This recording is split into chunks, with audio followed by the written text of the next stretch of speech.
Hi everybody, this is Cindy Crum, and today we're doing some Moxie mail questions. The first one is one that I get a lot, and it's how do you decide between doing a responsive design mobile solution and a mobile specific MDOT sort of solution?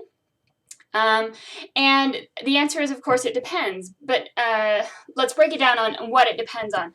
When I'm doing an analysis, or when a customer comes to me and says, how do I decide, or what should I do, help, the first thing I look at is the existing site, and I say, how heavy are the existing pages? What is involved in the desktop site? Is it really rich media, heavy interactive content? Or is it light, clean content that's a lot of text, text and simple images, not a lot of interactivity, stuff like that?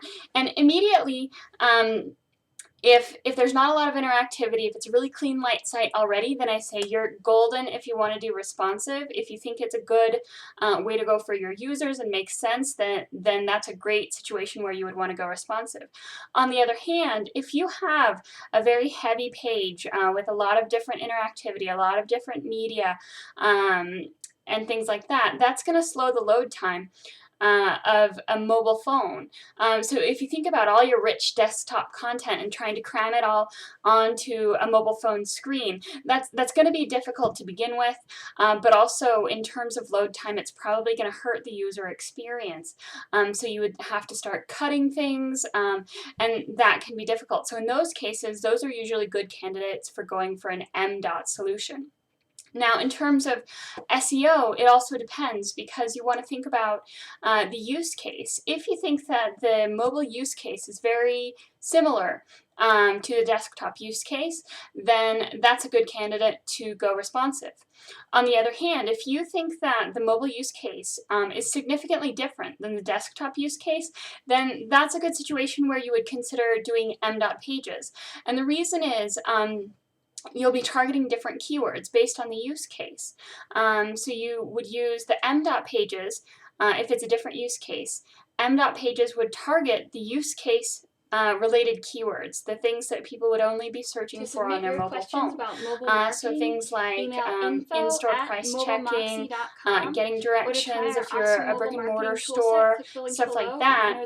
Anything that's interactivity and in the moment, like someone is, at your store, at your location, or looking for your store, looking for your location, then that's a really good instance in the SEO world of when you would want mobile-specific pages.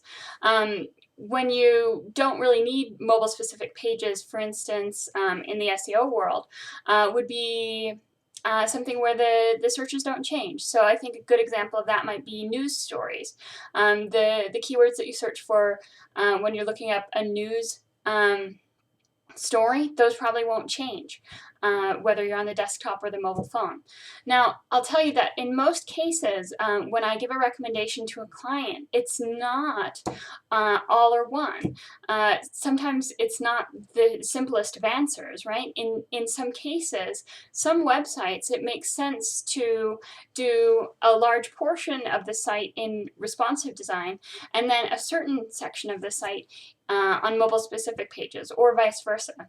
And then you just have to make sure that everything is working correctly and connecting itself. Oh, there's my cat. So that's the answer.